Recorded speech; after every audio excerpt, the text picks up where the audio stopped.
مسلمانوں کا کلچر ایک بچا ہوا تھا. الحمدللہ اسمبلیوں میں بیٹھے ہوئے ہمارے حکمران جو خود ہی گرل فرینڈ کی شاید ان میں بہت سے پیداوار ہیں, وہ بھی یہی سیٹ اپ ہماری سوسائٹی میں لا رہے ہیں. اور وفاقی شرعی عدالت کو اللہ کے عذاب سے ڈرنا چاہیے.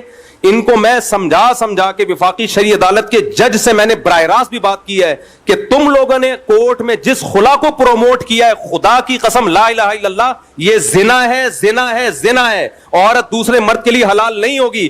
یہی بٹھا کے میں نے سمجھایا وفاقی شرعی عدالت کے جج کو. ادھر مجھ سے ملنے آئے تھے, چائے پلائی, میں نے کہا خدا کی قسم یہ زنا کو تم لوگ پروموٹ کر رہے ہو. لیکن جج صاحب کی سمجھ میں یہ بات نہیں آئی.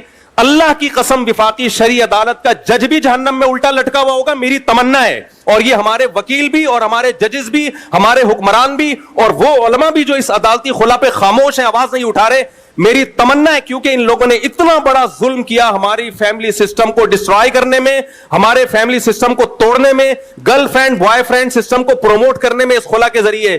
میں اللہ کے سامنے کہہ دوں گا, اے اللہ میری جو ذمہ داری تھی, میں نے حکومت کے خوف کے بغیر, جیل کچہری اور توہین عدالت کے خوف کے اس قانون کے سے نہیں ڈرا. میں نے جو حق تھا وہ ممبر پہ کھل کے بیان کر دیا, میری ذمہ داری پوری ہو گئی. اے اللہ میں بری ہوں. اب اگر کوئی مولوی اس پہ خاموشی اختیار کرتا ہے, کوئی جج اس خلا کو صحیح قرار دیتا ہے, کوئی مولوی, اہل حدیثوں میں بعض مولوی ایسا کر رہے ہیں کہ یہ خلا ٹھیک ہے, یہ سارے جہنم میں الٹے لٹکے ہوئے ہوں گے, سارے الٹے, کیونکہ یہ زنا کو پروموٹ کر رہے ہیں, خاندانی نظام کو توڑ رہے ہیں. یہ مجھے ایک بات بتاؤ, آپ کو پتا ہو کہ میری بیوی کو ہر وقت یہ رائٹ ہے جب چاہے عدالت سے خلا لے لے, آدمی اس کو بیوی کیوں بنائے گا پھر؟ وہ بیوی کس بات کی ہے؟ گرل فرینڈ اور بیوی میں فرق کیا رہ گیا پھر؟